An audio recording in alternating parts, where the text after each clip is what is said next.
Solar energy is sure, pure and secure.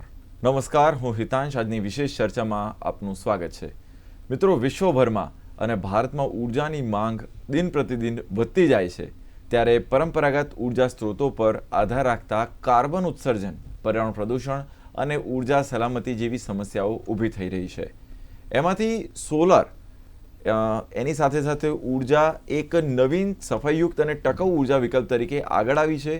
આજે આપણે ચર્ચા કરીશું ઉર્જા સંરક્ષણ, એક સુરક્ષિત ભવિષ્ય વિષય ઉપર, જેમાં સૌર ઉર્જા, તેના નવીનીકરણીય સ્ત્રોતો અને તેના લાભો વિશે આ કાર્યક્રમમાં આપણી સાથે દૂરદર્શનના સ્ટુડિયોમાં ઉપસ્થિત છે ગુજરાત ફેડરેશન ઓફ સોલાર ઇન્ડસ્ટ્રીઝના પ્રેસિડેન્ટ કિશોરસિંહ ઝાલા. ખૂબ ખૂબ સ્વાગત છે કિશોરસિંહ આપનું અમારા સ્ટુડિયોની અંદર. જી, અને સાથે જ સ્વાગત છે ગુજરાત ફેડરેશન ઓફ સોલાર ઇન્ડસ્ટ્રીઝના એડવાઇઝરી મેમ્બર DR શાહ. આપનું પણ ખૂબ ખૂબ સ્વાગત છે દૂરદર્શનના સ્ટુડિયોમાં. જી, તો સૌથી પહેલાં શાહ સાહેબ, આપણે જોઈએ કે જે રીતના ઉર્જા સંરક્ષણને ના માધ્યમથી આપણે એક સુરક્ષિત ભવિષ્ય તરફ આગળ વધતા હોઈએ, તો અત્યાર સુધી આ હવેના તબક્કામાં કેમ આ ઉર્જા સંરક્ષણની વાતો થવા લાગી છે? એનું મહત્વ શું? ઉર્જાને બચાવવાનું મહત્વ શું? હિતાંશભાઈ, આ પ્રશ્નને હું થોડીક બીજી રીતે તમને સમજાવીશ. ઉર્જાની ખપત સતત વધી રહી છે, ડિમાન્ડ સતત વધી રહી છે. તમે એઝ્યુમ કરો કે છેલ્લા 20 વર્ષમાં ઉર્જાની જે જરૂરિયાત છે, ડિમાન્ડ છે, એ કેટલી વધી ગઈ. અને જો એ દરમિયાન ફક્ત ને ફક્ત જે આપણે જે ટ્રેડિશનલ એટલે કે થર્મલ પાવર પ્લાન્ટની જે કોલસાયુક્ત ઉર્જા જે વાપરતા હતા એ જ વાપરતા રહ્યા હોત તો આજે પરિસ્થિતિ શું હોત?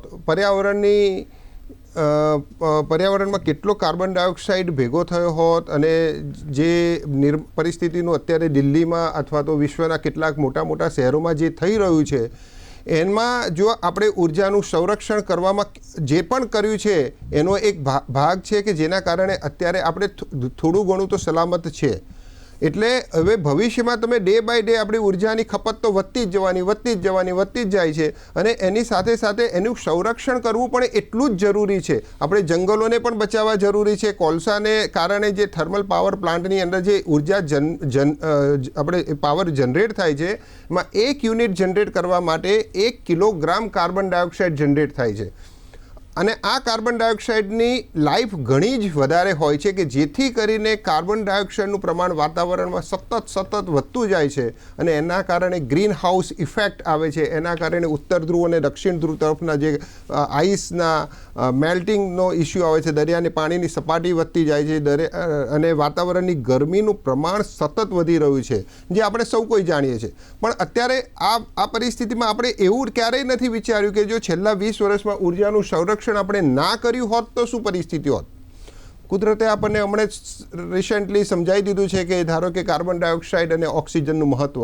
કોરોના કાળ દરમિયાન કાર્બન ડાયોક્સાઇડ અતિશય ઝેરી છે. કાર્બન ડાયોક્સાઇડથી તમારા શરીરમાં જન્મે છે, અને તમારા શરીરમાં જન્મેલો કાર્બન ડાયોક્સાઇડ પણ 60 સેકન્ડ સુધી તમે એને રાખી નથી શકતા. એ પણ તમારે મોતનું કારણ બની શકે છે. તો આટલા ઝેરી વાયુનો જન્મ થવો અને લાંબો સમય રહેવો એ માનવજાત અને અન્ય પ્રાણી જગત માટે ખૂબ જ ભયાનક પરિસ્થિતિ છે.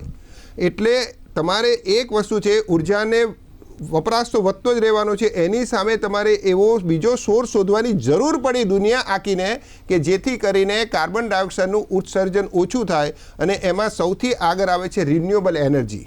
જી, અને એ રિન્યુએબલ એનર્જીમાં આપણે ભારતમાં જોઈએ તો આપણે પાસે સોલર ઉર્જા અથવા તો વિન્ડ ઉર્જા, અને એના કારણે જે પાવર જનરેશન થવાનું જે ડે બાય ડે પ્રમાણ વધતું જઈ રહ્યું છે, એ આપણા માટે એક આશીર્વાદરૂપ સાબિત થઈ રહ્યું છે. જી, ઝાલા સાહેબ, આપણે જોઈએ કે જે રિન્યુએબલ એનર્જીની જે વાત કરી શાહ સાહેબે, તો રિન્યુએબલ એનર્જી અંતર્ગત કયા કયા ઓપ્શન્સ આપણી જોડે ઉપલબ્ધ છે, અને એની જે આપણે પદ્ધતિ હતી કે જેનાથી એનર્જીને આપણે ટ્રાન્સફોર્મ કરીને ઇલેક્ટ્રિસિટીની અંદર પરિવર્તિત કરી શકીએ, તો એમાં કયા કયા વિકલ્પ આપણી જોડે અવેલેબલ છે, અને એમાંથી કયા સારા ઓપ્શન્સ તરીકે આપણે કોનો ચયન કરવું જોઈએ? આજે જુઓ કે ટ્રેડિશનલ કે ઉર્જાગત છે, તો એની સામે આપણે રિન્યુએબલ એનર્જી માટેના ઘણા જ રસ્તો છે, જેમ કે સોલાર છે, ગ્રીન હાઇડ્રોજન છે, જે પાણીમાંથી ઉર્જા ઉત્પન્ન થાય છે. પછી ટાઇડન એનર્જી જે હજી ઇન્ડિયામાં આવી નથી અથવા તો ઓછી છે, કે દરિયાના મોજાથી ઇલેક્ટ્રિસિટી આપણે બનાવીએ છીએ. એ ઉપરાંત વિન્ડ એનર્જી છે, બાયોમાસ એનર્જી છે, બાયોગેસ એનર્જી છે. આ બધી જ જે છે એ રિન્યુએબલ એનર્જી આપણે કહીએ છીએ. પણ તમે જોશો કે રિન્યુએબલ એનર્જીની અંદર ઇન્ડિયામાં આખું ક્યારથી એક બહુ મોટું રિવોલ્યુશન આવ્યું. તો વર્ષ 2010ની અંદર જે વડાપ્રધાન મુખ્યમંત્રી તરીકે આપણે નરેન્દ્રભાઈ મોદી હતા અને એશિયાનો મોટો સોલાર પાર્ક જે ચારણકામાં બનાવ્યો હતો, ત્યારે ₹15.80 પર યુનિટ સોલારની વીજળી પરચેસ કરી હતી અને સરકાર છે એ ₹8 સેલ કરતી હતી. ત્યારે બધા એવું કહેતા હતા કે આ કેવડો મોટો ખરાબ ડિસિઝન છે કે વેચવાનું સસ્તામાં ને ખરીદવાનું વધારામાં. પણ આજે એ એવડું મોટું રિવોલ્યુશન આવ્યું કે સોલારની જે 1 યુનિટનો ભાવ ₹15.80 એટલે કે ₹16 હતો, એ આજે ₹2.5 અંદર પર યુનિટ પ્રાઇઝમાં આપણને વીજળી મળતી થઈ છે. તો રિન્યુએબલ એનર્જીના એટલા બધા રિસોર્સિસ છે, ખાસ કરીને રૂરલ એરિયાને આનો બહુ જ મોટો બેનિફિટ થયો છે. કેમ કે ખેડૂતો અને સોલાર પ્લાન્ટને શું બેનિફિટ થયો તો કે જ્યાં ખેડૂતોને 1 એકરની અંદર વર્ષે 5,000 કે 10,000 બી આવક નહોતી થતી, ત્યાં આજે સોલાર પ્લાન્ટ લાગ્યા છે. તો એના કારણે એ લેન્ડ છે એ લીઝ ઉપર ગઈ તો મહિને અને વર્ષે એટલે કે વર્ષે એને સારામાં સારી આવક આવતી થઈ. બીજું ઘરે ઘરે સોલાર લાગી ગયા છે. તો જે નાનો પરિવાર હતો, જે ઇલેક્ટ્રિસિટી એનું બહુ મોટું કન્ઝપ્શન હતું, એની બચત થવા માંડી બિલની બાબતમાં અને મોટી એક સબસિડી આપવા માંડી. આ ઉપરાંત હવે ગવર્મેન્ટનો ટાર્ગેટ અને આખા ઇન્ડિયાનો એક એવો ટાર્ગેટ છે કે ગ્રુપ કેપ્ટિવ એટલે કે ઓપન એક્સેસ અમારી લેંગ્વેજમાં કહેવાય છે કે ઇન્ડસ્ટ્રી, કોમર્શિયલ્સ અને બિલ્ડિંગ્સ જે ઉર્જા વાપરે છે એ ઉર્જા બી તમે પોતે જ પ્રોડ્યુસ કરો, તમે પોતે જ એને જનરેટ કરી અને યુઝ કરો. તો આજે મોટી કંપની, માન લો કે કંપની અમદાવાદની અંદર છે પણ એની અમદાવાદની કંપની પાસે જગ્યા નથી, તો એ પોતે એના માટેની પાવર પ્લાન્ટ, વપરાતો પ્લાન્ટ ગુજરાતમાં કોઈ પણ જગ્યાએ કરી શકે ગવર્મેન્ટના ડિસ્કોમના નિયમને આધારિત. તો રિન્યુએબલ એનર્જી આજે એક ઇકોનોમી મેન્ટેન કરવાનું મોટામાં મોટું ઇન્સ્ટ્રુમેન્ટ છે. આજે કોઈ પણ કંપનીની પ્રોડક્ટ હોય તો એ કંપનીની પ્રોડક્ટ છે એ ઇલેક્ટ્રિસિટી ઉપર ડિપેન્ડ થઈ ગઈ છે. જો ઇલેક્ટ્રિસિટી બિલ વધારે આવે છે તો એની પ્રોડક્ટ વધારે જાય છે. Thank you. ઘણી વખત એવું સાહેબ જોવા મળતું હોય કે જે આ રિન્યુએબલ એનર્જીમાંથી જે બનેલી પ્રોડક્ટ હોય ને તો એ કોસ્ટલી હોય. શું એવું ખરેખર હોય કે એ ફાયદાકારક નીવડતું હોય પાછળ જતાં? ના, તમારે રિન્યુએબલ એનર્જી વાપરવાથી કોઈ પ્રોડક્ટની કોસ્ટ વધતી નથી, ઉપરથી કોસ્ટ ઘટે છે. કઈ રીતે?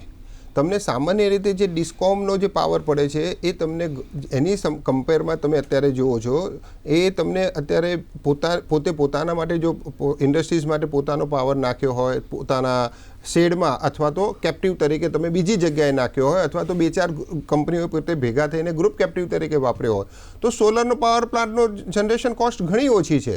એટલે તમારો ઓવરઓલ પ્રોડક્ટની જો એક કોસ્ટ તરીકે ગણવામાં આવતો એમાં ઇલેક્ટ્રિસિટી એક મહત્ત્વનો ભાગ ભજવે છે. અને જ્યારે આ કોસ્ટ ઘટે છે તો ઇન્ડસ્ટ્રીઝની પોતાની આ કોસ્ટ ઘટે છે. એટલે ઉપરથી હું એમ કહીશ કે જે લોકો સોલર એનર્જી યુઝ કરીને પોતાની પ્રોડક્ટ બનાવે છે અને એની પ્રોડક્ટ કોસ્ટ ઘટે છે, તો એ બીજા જે લોકો એવું નથી કરતા એના માટે એ લોકો કોમ્પિટિશનમાં ટકવું એમને અઘરું પડે છે. એટલે સોલરની ઇલેક્ટ્રિસિટી કોસ્ટ, જનરેશન કોસ્ટ ઘણી ઓછી છે. સાહેબ, આપણે જોઈએ કે સરકાર દ્વારા જે પોલિસીઝ બનાવવામાં આવી છે એમાં પણ વિશેષ કરીને જે PM સૂર્યઘર મુફ્ત બિજલી યોજના એ ગુજરાતમાં કેટલી અસરકારક નીવડી છે?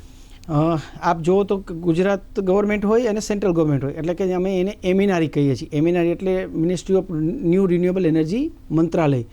તો એમિનારી દ્વારા એટલે કે સેન્ટ્રલ ગવર્મેન્ટ દ્વારા અલગ અલગ રાજ્યોની અંદર અલગ અલગ સ્કીમો મૂકવામાં આવેલી છે, જેમાં ખાસ કરીને રેસિડેન્શિયલ એટલે કે ઘર વપરાશ માટે PM સૂર્ય ઘર યોજના, મુફ્ત બિજલી ઘર યોજના કરેલી હતી, જેમાં એક્સ એમાઉન્ટ ઓફ કરોડ એટલે કરોડ્સ ઓફ હાઉસીસને આપણે સોલાર લગાવવાના હતા. એમાં ગુજરાત ગવર્મેન્ટ એટલે કે ગુજરાત રાજ્યનો નંબર 1 છે. ગુજરાત એટલે 40% ઘરો જે છે એ લાગી ગયા છે અને જે ઓવરઓલ એચિવમેન્ટ છે એ ગુજરાત છે.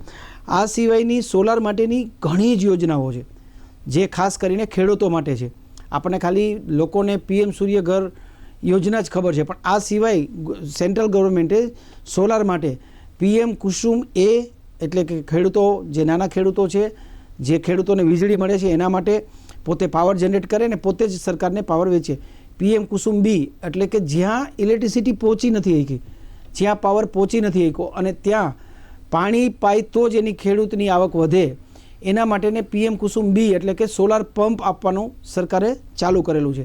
જ્યાં કોઈ દી પાવર એમને નહોતો જોયો ત્યાં બી એ સોલાર PM કુસુમ B ના લીધે. અને PM કુસુમ C આખા દેશની અંદર PM કુસુમ C લાગેલી છે, જેના અંતર્ગત FLS એટલે ફીડર લેવલ સોલરાઇઝેશન એટલે કે જ્યાં ગામ છે, જ્યાં સબસ્ટેશન છે ગામડાની અંદર, જેને આપણે ગામડામાં સ્ટેશન કહીએ છીએ, એટલે પાવર હાઉસ કહીએ છીએ, એ પાવર હાઉસની બાજુમાં પ્લાન્ટ લગાડવાનો, એમાં જે વીજળી ઉત્પન્ન થાય એ ગવર્મેન્ટને વેચવાની. એટલે સરકારની, રાજ્ય સરકાર, કોઈ પણ રાજ્ય સરકાર હોય અને કેન્દ્ર સરકાર, એ બંને મળીને આ સ્કીમ ખૂબ જ સક્સેસ થઈ છે. એમાં ખાસ કરીને ગુજરાતનો દેશની અંદર નંબર 1 છે દરેક રિન્યુએબલ એનર્જી પોલિસીની અંદર. જી, આ બાબતમાં આપ શું કહેવા માંગશો? હું એક જ શબ્દમાં કહું ને કે જે લોકોના ઘરે PM સૂર્યઘર મુફ્ત વીજળી યોજના હેઠળ સોલર પ્લાન્ટ નાખી શકતા નથી ને, એ લોકોને અફસોસ થાય છે. એ કેમ નથી નાખી શકતા? કારણ કે તેમના ત્યાં મકાનની હાઇટ ઓછી હોય છે, અથવા તો બહુ મારી મકાનો હોય છે તો ધાબાની પૂરતા પ્રમાણમાં એટલી જગ્યા નથી હોતી કે જેઓ નાખી શકે. તો જે લોકો કન્ઝ્યુમર હતા એ લોકો કન્ઝ્યુમર હવે પ્રોઝ્યુમર બની ગયા છે. પોતે ઇલેક્ટ્રિસિટીનું વપરાશ જે કરતા હતા એ કન્ઝ્યુમર કહેવાય. હવે જે લોકો વપરાશ કરે છે એની સાથે સાથે પોતાના વાપરવા માટે જોઈતી જરૂરી વીજળી પોતે જાતે જ જનરેટ કરે છે, અને એક ફિલિંગ આવે છે કે હું ગ્રીન એનર્જી જનરેટ કરું છું, હું મારા માટેનું હું એક ઇન્ડિપેન્ડન્ટ થઈ ગયો છું. ફાઇનાન્શિયલી પણ મને બેનિફિટ થાય છે. લગભગ 1.5 વર્ષમાં, 2 વર્ષમાં તો વધુમાં વધુ તમે જે ખર્ચો કરીને જે તમારી સોલર સિસ્ટમ નખાયેલી છે આ સિસ્ટમમાં, કારણ કે એમાં સરકાર PM સૂર્યઘર યોજના હેઠળ સરકારશ્રી તરફથી ખૂબ જ સારામાં સારી સબસિડી મળી છે. 75,000 રૂપિયા સુધીની દરેક ઘર દીઠ તમને એક સબસિડી, અને એ પણ તમારા ખાતામાં ડાયરેક્ટ જમા થાય છે. એટલે અને એ પણ ખૂબ જ થોડા સમયમાં. એટલે તમે જ્યારે પણ આ સિસ્ટમ નખાવો છો ત્યારે તમારું ઇલેક્ટ્રિસિટીનું બિલ લગભગ કાં તો નહિવત થઈ જાય છે, કાં તો તમને એક ફિલિંગ એવું આવે છે કે હું મારા માટે પોતે પ્રોઝ્યુમર બની ગયો છું અને ગ્રીન એનર્જી વાપરતો થઈ ગયો છું. અને જે લોકો નથી નખાવી શકતા કોઈ પણ ટેકનિકલ કારણસર, એ લોકોને એક અફસોસ જેવું રહે છે. બિલકુલ ખરી વાત કહી આપે. દર્શકો, આપના મનમાં પણ આ વિષયને લઈને કંઈ પ્રશ્ન હોય, કંઈ જિજ્ઞાસા હોય તો જે સ્ક્રીન ઉપર નંબર ફ્લેશ થાય છે 07926853814 અથવા 268 આ નંબર ઉપર આપ કોલ કરીને આપના પ્રશ્ન પૂછી શકો છો. અમારી સાથે અત્યારે એક દર્શક મિત્ર જોડાય છે સાબરકાંઠાથી, ગિરીશભાઈ. જી ગિરીશભાઈ, આપનો સવાલ જણાવો. ગિરીશભાઈ, આપના સુધી અવાજ પહોંચતો હોય તો ટીવીનું વોલ્યુમ ડાઉન કરીને આપનો પ્રશ્ન જણાવો. હા સાહેબ, ડાઉન છે. જી, આપનો સવાલ જણાવો. હા સાહેબ ધીમો કરી દીધો અવાજ. સવાલ કહો. હવે સાહેબ પ્રશ્ન એવો છે, આપણા ઘર પર ઉપર ધાબા પર લગાવવું હોય આ સોલર, તો સરકારશ્રી કેટલી હેલ્પ કરે અને આપણે કેટલી હેલ્પ કરવી પડે? સરકારશ્રી જો ઘરે સોલાર, એટલે કે આપણે રૂરલ એરિયામાં લગાડવું હોય તો અત્યારે તો ઘણા એવી સ્કીમ છે કે જે ગામની અંદર બધા જ સોલાર લાગી જતા હોય તો ત્યાં સરકાર કદાચ 30% સુધી સરકાર ભોગવે છે. એના સિવાયના 78,000 રૂપિયા પર કિલોવોટ, અથવા તો તમે 3 કિલોવોટ સુધી લગાવો છો તો 78,000 રૂપિયા સબસિડી મળે છે. અને ગામડામાં જો આપણા નળિયાવાળા મકાન હોય તો 1 થી 2 કિલોવોટ સુધીના સોલાર લગાઈ જતા હોય છે, જેમાં અંદાજે તમારે ખાલી 25 કે 30,000 રૂપિયા સુધીની તમારે ખર્ચો થતો હોય છે, બાકી સબસિડીની અંદર તમારું લાગી જતું હોય છે. સાહેબ, આપણે જોઈએ ને કે જે રીતના એટલે આપણે એક તો સોલર એનર્જીનો ઉપયોગ વધારવો પડશે, એટ ધ સેમ ટાઈમ આપણી જ સાથે જે અવેલેબલ એનર્જી જે છે, ધારો કે ના વાપર્યું, કોઈકને થાય કે ભાઈ એનું બિલ તો મારે ભરવાનું છે, બરાબર, કોઈ એવું કહીને બચી શકે, પરંતુ એણે કેમ બચાવવી જોઈએ? તમારો શું મત છે આની અંદર? કે ચાહે વ્યવસાયિક ક્ષેત્ર હોય, એટલે વ્યાપારિક ક્ષેત્ર હોય, કે પછી આપણું ઘર હોય, ઉર્જાનું સંરક્ષણ આપણે કેમ કરવું જોઈએ? તમારો પ્રશ્ન ખૂબ જ સરસ છે.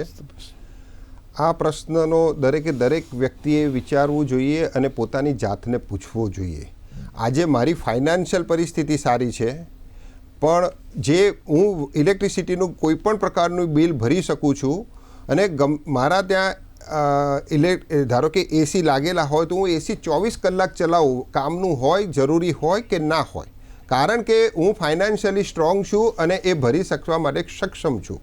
પણ તમે જે ઇલેક્ટ્રિસિટી વાપરો છો એ સમાજની અથવા તો દુનિયાની અથવા તો વાતાવરણમાંથી જે એની જે પોલ્યુશનને રિલેટેડ જે એની જે છે એની એ જરૂરિયાત, કે તમારે એના પર અંકુશ રાખવો જોઈએ, તમારે એને લિમિટમાં વાપરવી જોઈએ, તમારે એને જરૂરિયાત મુજબ જ વાપરવી જોઈએ. કારણ કે દરેક યુનિટ જનરેટ થાય છે એ કાર્બન ડાયોક્સાઇડ જનરેટ કરે છે. હજુ આપણે એવી પરિસ્થિતિમાં નથી પહોંચ્યા કે સંપૂર્ણ ઇલેક્ટ્રિસિટીનું જનરેશન રિન્યુએબલથી થાય છે. હજુ પણ આપણી જોડે 60થી 70% જનરેશન ટ્રેડિશનલ એટલે કોલસાથી અથવા તો બીજી રીતે પણ થાય છે, અને એના કોલસાથી જે મોટા ભાગનું થાય છે એ કાર્બન ડાયોક્સાઇડનું ઉત્સર્જન કરે છે. અને મેં જેમ કીધું એમ કાર્બન ડાયોક્સાઇડ એ અતિશય ઝેરી વાયુ અને વાતાવરણને પ્રદૂષિત કરીને ખૂબ જ એની આડઅસરો મૂકી જાય છે અને લાંબા સમય માટે મૂકી જાય છે. અત્યારે દુનિયાની સૌથી મોટી જવાબદારી એ છે કે આવતી પેઢી માટે તમારે એને તમે ગમે તેટલી પ્રોપર્ટી આપશો, ગમે તેટલું ફાઇનાન્શિયલી આપશો, જમીન આપશો, પણ જો તમે એને ચોખ્ખી હવા નહીં આપી શકો અને એ લોકો ખુલ્લામાં રમી નહીં શકે, એ લોકોએ માસ્ક પહેર્યા વગર બહાર નીકળી નહીં શકાય, જો એ પરિસ્થિતિનું નિર્માણ તમારે થતું અટકાવવું હોય તો દરેક નાગરિકે પોતાની એક ફરજ સમજીને પોતાના માટે, પોતાના પરિવાર માટે, સમાજ માટે, દેશ માટે અને દુનિયા માટે પણ ઇલેક્ટ્રિસિટી અથવા તો વેહિકલનો અથવા તો કોઈ પણ હિસાબે કાર્બન ડાયોક્સાઇડનું ઉત્સર્જન ઓછામાં ઓછું થાય એ પરિસ્થિતિને ધ્યાનમાં રાખીને જ જીવનશૈલી રાખવી જોઈએ. અને હું દરેકને આ તબક્કે એક વિનંતી પણ કરવા માગીશ કે દરેક વ્યક્તિએ આ તબક્કે પોઝિટિવ વિચારીને તમારે આગળ વધવું જોઈએ. બિલકુલ ખરી વાત કહી આપે શાહ સાહેબ. આપણે આ સોલર ઇન્ડસ્ટ્રીઝની અંદર જેમ અલગ અલગ નાની બાબતો આપણે એ તો જાણવાના છીએ કે એક વ્યક્તિગત જીવનની અંદર વ્યક્તિ કેવા પ્રકારના પ્રયોગો કરી શકે, પણ એની સાથે સાથે સોલર ઇન્ડસ્ટ્રીઝની અંદર બિઝનેસની કેવા પ્રકારની ઓપોર્ચ્યુનિટીઝ છે આ વિશે આપણે વાત કરીશું. અત્યારે સમય થયો છે એક બ્રેકનો, લઈશું એક નાનકડો વિરામ. એનો જવાબ વિરામ બાદ ફરી એકવાર જિંદગી કેફેમાં આપનું ખૂબ ખૂબ સ્વાગત છે. આપણે ઉર્જા સંરક્ષણ વિષય ઉપર આપણે ચર્ચા કરી રહ્યા છીએ. આપણી સાથે એક દર્શક મિત્ર જોડાયા છે, ધીરજભાઈ અમદાવાદથી. જી, આપનો સવાલ જણાવો. હા સર, અમદાવાદ ચાંખેડાથી બોલું છું. હવે અમે ફ્લેટમાં રહીએ છીએ સર, અને ફ્લેટમાં વચ્ચોવચ રહીએ છીએ, ત્રીજા માળે. હવે અમારે સૌર પેનલ નખાવવું હોય તો અમારા ફ્લેટમાં માટે કઈ વ્યવસ્થા કરી? યસ, લગાવી શકાય. ઘણી સોસાયટીવાળા અત્યારે ફ્લેટમાં લગાવે જ છે. એમાં એવું હોય છે કે દાખલા તરીકે ફ્લેટની અંદર રહેતા દરેક ફ્લોર ઉપર કેટલા લોકો રહે છે તો એક ફિક્સ કરવું પડે કે એક ઘર માટે 2 કિલોવોટ કે 3 કિલોવોટ લગાવી છે, અને ઉપરનું આખું ધાબુ બધાના સોલાર માટે લગાવી શકાય એવું ઉપયોગ કરી અને લગાવી શકાય. અમદાવાદની અંદર ઘણી જ સોસાયટીમાં આ લાગેલું છે પર્સનલ યુઝ માટે. ઘણા શહેરમાં બી લાગેલું છે. એટલે ઘણી વખત એવું થતું કે ફ્લેટ હોય તો એની જોડે પોતાનું પર્સનલ ધાબુ ના હોય, પર્સનલ ધાબુ ન હોય, ઉપરનું ધાબુ વાપરવું પડે.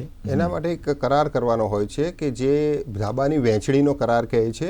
એ ધાબાના વહેંચણીના કરારમાં દરેક ફ્લેટ ધારકોએ એક સંમતિ આપવામાં આવે છે કે આ અમે સર્વસંમતિથી એને સોલર સિસ્ટમ નાખવા માટે જે લોકોને નાખવી હોય એ લોકોને નાખવા માટે એક પરમિશન આપે છે, અને સોસાયટીના ચેરમેન સેક્રેટરી તરફથી પણ નો ડ્યુ સર્ટિફિકેટ આપવાનું હોય છે. જી, આપણે ઝાલા સાહેબ જોઈએ કે જે રીતના એક વ્યક્તિગત તરીકે તો આપણે આપણા ઘરની અંદર એ સોલર વાપરવી જોઈએ, પરંતુ એક બિઝનેસના વ્યવસાયના દ્રષ્ટિકોણથી પણ જ્યારે આપણે સોલર ઇન્ડસ્ટ્રીઝ જે રીતના ડેવલપ થઈ રહી છે એ રીતના આપને શું લાગે છે કે જે નવા યુવાનો છે, સ્ટાર્ટઅપ્સને લઈને છે કે પછી આખા સેગમેન્ટની અંદર બિઝનેસને લઈને કેટલી ઓપોર્ચ્યુનિટી આપ જુઓ છો? ઇલેક્ટ્રિસિટી એટલે કે ઉર્જા એ જીવનનો એક ઓક્સિજન જેવો ભાગ બની ગયો છે. કદાચ ઓક્સિજન એકવાર ના હોય તો મળી જાય છે, પણ લાઇટ ના હોય તો આપણું કંઈ કામ ન થતું અને આપણે ત્યાં અટકી જઈએ છીએ. એટલે કે કોઈ પણ ક્ષેત્રમાં ઇલેક્ટ્રિસિટી બહુ જ વપરાય છે. ઘરની જે ઇલેક્ટ્રિસિટી વપરાય છે એના કરતાં ઔદ્યોગિક સેક્ટરમાં કે કોમર્શિયલ સેક્ટરની અંદર બહુ જ વધારે પડતી એનર્જી વપરાતી હોય છે. તો energy trading, energy generation, energy transmission, energy distribution, energy design અને એનર્જી ટ્રેડિંગ, આજે જેમ આઈપીઓનું એક્સચેન્જ છે એમ એનર્જી એક્સચેન્જ બી છે કે તમે એનર્જી નથી પ્લાન્ટ તો બી છતાં તમે એને એક્સચેન્જ કરી શકો. તો ઉર્જા ક્ષેત્રે કામ કરવાના ઘણા જ બિઝનેસની ઓપોર્ચ્યુનિટી છે, ખાસ કરીને યુથ માટે. આજે તમે જુઓ કે પીએમ સૂર્ય મુફ્ત યોજનાની અંદર અમદાવાદની અંદર કદાચ 5,000થી વધારે યુવાનો માત્ર 2.5 લાખ રૂપિયા ભરી અને સરકાર સાથે જે પોર્ટલ છે એ પોર્ટલમાં સાથે જોડાઈને 2.5 લાખ રૂપિયાના રોકાણ સાથે સોલારનો બિઝનેસ કરે છે. અને ઘણા જ એવા યુથ છે જેને નાના એવા 5 લાખ કે 10 લાખથી બિઝનેસ સ્ટાર્ટ કરી અને આજે એને 50 કરોડે પહોંચાડેલા છે. આ હું એસએમઈની વાત કરું છું. એવી જ રીતે સોલારની અંદર એક એવો બિઝનેસ છે કે જે બધા જ સેગમેન્ટની અંદર થાય છે. માન લો કે સિટીની અંદર સોલાર કરવું છે તો તમે એન્જિનિયર છો, તમે સિવિલ એન્જિનિયર છો, કોઈ પણ ઇન્વેસ્ટમેન્ટ વગર તમે પ્રોફેશનલ સર્વિસ પ્રોવાઈડ કરી શકો, કોઈને કન્સલ્ટન્સી પ્રોવાઈડ કરી શકો છો. તમે મેન્યુફેક્ચરર છો તો મેન્યુફેક્ચરની અંદર તમે ઘણા જ આપી શકો છો. હવે ઇલેક્ટ્રિસિટી સેલિંગ સુધીનો બિઝનેસ સોલાર માટે આવી ગયો છે કે તમે કંપનીની અંદર તમારી પાસે પૈસા નથી તો કોઈ થર્ડ પાર્ટી આવી અને તમારી કંપની માટે સોલાર લગાડી દેશે તો તમે જે 8 રૂપિયા પર યુનિટના ભાવે વીજળી લો છો એ તમે માત્ર 4 રૂપિયામાં વીજળી લેશો. તો સોલારની અંદર બિઝનેસની અંદર બહુ જ નાના રોકાણ સાથે બહુ મોટો બિઝનેસ કરી શકાય એ ઓપોર્ચ્યુનિટી બી છે. બહુ જ મોટા ઇન્વેસ્ટમેન્ટ સાથે બહુ જ એક્સ્ટ્રા ઓર્ડિનરી મોટો બિઝનેસ કરી શકાય એવી ઓપોર્ચ્યુનિટી છે. તો આ સેન્ચુરીનું એમ કહી શકાય કે આ સદીનો મોટામાં મોટી એન્ટ્રી કરવી હોય તો રિન્યુએબલ એનર્જી સેક્ટર છે. જી, જેમ આપણે વાત કરી કે ભાઈ આ વખતે જો એન્ટ્રી કરવી હોય તો બિઝનેસના પર્સપેક્ટિવથી પણ સોલર ઇન્ડસ્ટ્રીઝની અંદર કરી શકાય, પરંતુ જ્યારે વ્યક્તિગત રૂપમાં વાત કરવામાં આવે એના બચાવ માટે તો કોઈ એક મહિલાની ભૂમિકા વિશેષ કરીને જે ઘરે વિશેષ કરીને એનો સમય વધુ ફાળવવામાં આવતો હોય તો એક મહિલા તરીકે ઘરે કેવા પ્રકારના કામ કરવામાં આવે કે જેથી એનર્જીની અંદર બચાવ થઈ શકે?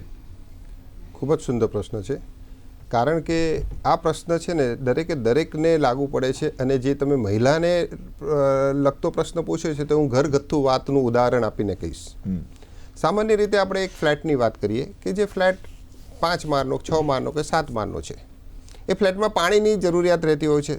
દરેક ફેમિલીને પાણીની જરૂરિયાત હોય છે અને એ પાણી એને એ ફ્લેટના ઓવરહેડ સિસ્ટમમાં એટલે ઉપર ટાંકીને એમાંથી આવતો હોય છે. હવે એ ફ્લેટમાં પાણી ટાંકીમાં ક્યાંથી ચડે છે? નીચે અંડરગ્રાઉન્ડ સિસ્ટમમાંથી, અંડરગ્રાઉન્ડ ટેન્કમાંથી, અને એના માટે ઇલેક્ટ્રિસિટીની જરૂર પડે છે. એ ઇલેક્ટ્રિસિટીની પમ્પિંગ સિસ્ટમથી ઓવરહેડ ટેન્કમાં જાય છે અને એ નીચે આવે છે. હવે ધારો કે એ પાણીનો વ્યય કરો તો એ વ્યય કરીને ફરી પાછું ગટરમાં જવાનું છે. હવે એ પાણીની અંદર ઇલેક્ટ્રિસિટી એનર્જીનું કન્ઝપ્શન ઓલરેડી થયેલું છે, એને લિફ્ટ કરીને ઉપર મોકલેલી છે અને પછી એ પાછું નીચે આવે છે.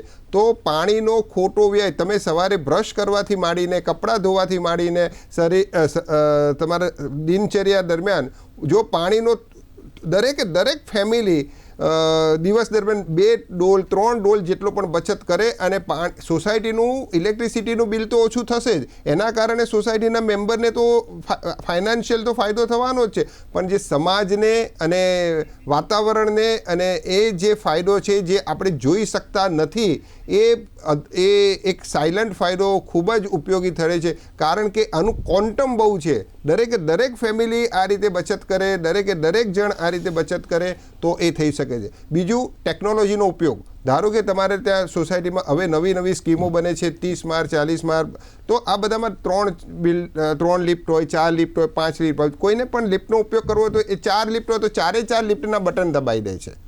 પણ AI ડ્રીવન સિસ્ટમ એવી હોવી જોઈએ કે 4માંથી કોઈ એક જ લિફ્ટ આવે, 4નું ઇલેક્ટ્રિસિટીનું કન્ઝપ્શન ના થવું જોઈએ. એટલે આ ટેકનોલોજીનો ઉપયોગ કરીને પણ આપણે બચાવી શકીએ છીએ. બીજું, એનર્જી સંરક્ષણમાં સૌથી મહત્ત્વનો મુદ્દો છે કે આપણી પાવર જે કન્ઝપ્શન સિસ્ટમ છે એ કન્ઝપ્શન સિસ્ટમની એફિશિયન્સી વધારવાની, સેમ આઉટપુટ લાવવા માટે ઇનપુટ વધારવાની જરૂરિયાત છે. જો એના તરફ લોકો તરફથી ધ્યાન દેવામાં આવે તો દેર વિલ બી જે આપણા ટાર્ગેટ મોદી સાહેબે જે દુનિયાને આપેલા છે એમાં મને વિશ્વાસ છે કે ભારત એ ટાર્ગેટ 100% એચીવ કરી લેશે. બિલકુલ. શાહ સાહેબ આપનો, ઝાલા સાહેબ આપનો ખૂબ આભાર. આપે ખૂબ વિસ્તૃત છણાવટપૂર્વક આખી ઉર્જાના સંરક્ષણ વિશેની આપે જે ચર્ચા કરી છે એ બદલ આપનો ખૂબ આભાર. તો દર્શકો, ઉર્જા સંરક્ષણ એ આપણા સૌના ભવિષ્યની ચાવી છે. એટલે તમે જેટલું લેટ કરશો ને એટલું નુકસાન આપણને જવાનું છે. તો આજે જ એને અપનાવીએ અને અમને આશા છે કે આ કાર્યક્રમ આપને ગમ્યો હશે. કેવો લાગ્યો એ યુટ્યુબ ઉપર અમને કમેન્ટની અંદર જરૂરથી જણાવજો અને આપના પ્રતિભાવો પણ અમારા સુધી પહોંચાડતા રહેજો. ફરીથી આવા જ ઇન્ટરેસ્ટિંગ ટોપિક સાથે મળીશું. રજા આપશો. નમસ્કાર.